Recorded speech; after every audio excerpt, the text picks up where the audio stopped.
people's behaviors do not have to be set in stone. You can change your behavior no matter who you are and what Mm-hmm. you just have to want to change behavior.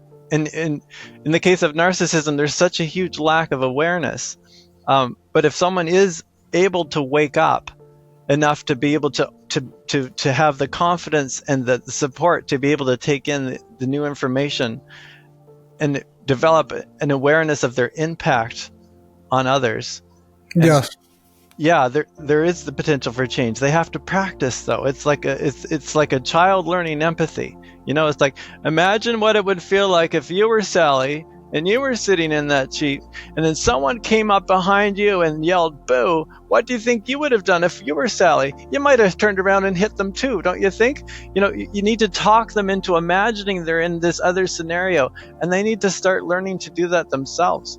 We automatically do that. We think, okay, wait, if I knock on Mary's door, wait, she's a nurse, would she be awake right now? We think about those things. Yes.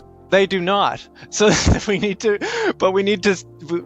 practice. Pause, think about your impact. Do you want to have a positive impact, or is this all about you? So overall, I would say, Darren, I would say to that, again, we're sort of juxtaposing different, I guess, approaches.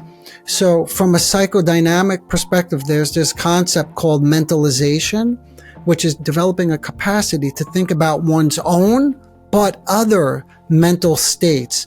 And I think I've never tried this personally, what you're saying, but what you're saying is like, well, we could teach somebody, right, mentalization, but I would say that's something that grows from within by feeling deeply understood and then developing a capacity to reflect on one's own mental states first.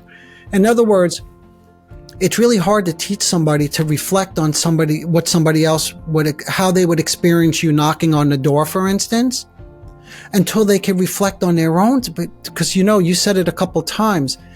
People who have these narcissistic characteristics have a really limited capacity for self-reflection. Remember, you said they keep things very superficial, right at the surface.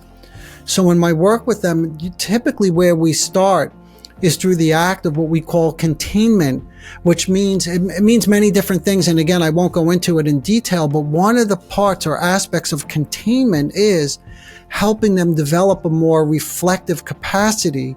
And when that goes accordingly, then we could help them with this, what we call mentalization again, other people's thoughts, feelings, and emotions, that they could then begin to take that into consideration. But first they have to know what's going on inside of them, because if they don't, it simply gets projected. That's another fancy word, but that, what that means, I'm sure, but just for the listeners, that means they give it to somebody else, and then they imagine whatever it is they can't tolerate inside themselves, they imagine it's coming from you. So you can't possibly think about how somebody else is going to experience you when all you could think about is, look at how they treat me so harshly, or look at how they always judge me. Look at how they look down at me. So yeah, it gets a little complicated there, but I think it starts, and at least from my perspective, it starts with the act of containment and helping them develop a better capacity for self-reflection, and then subsequently developing a capacity to think about other people's thoughts and feelings.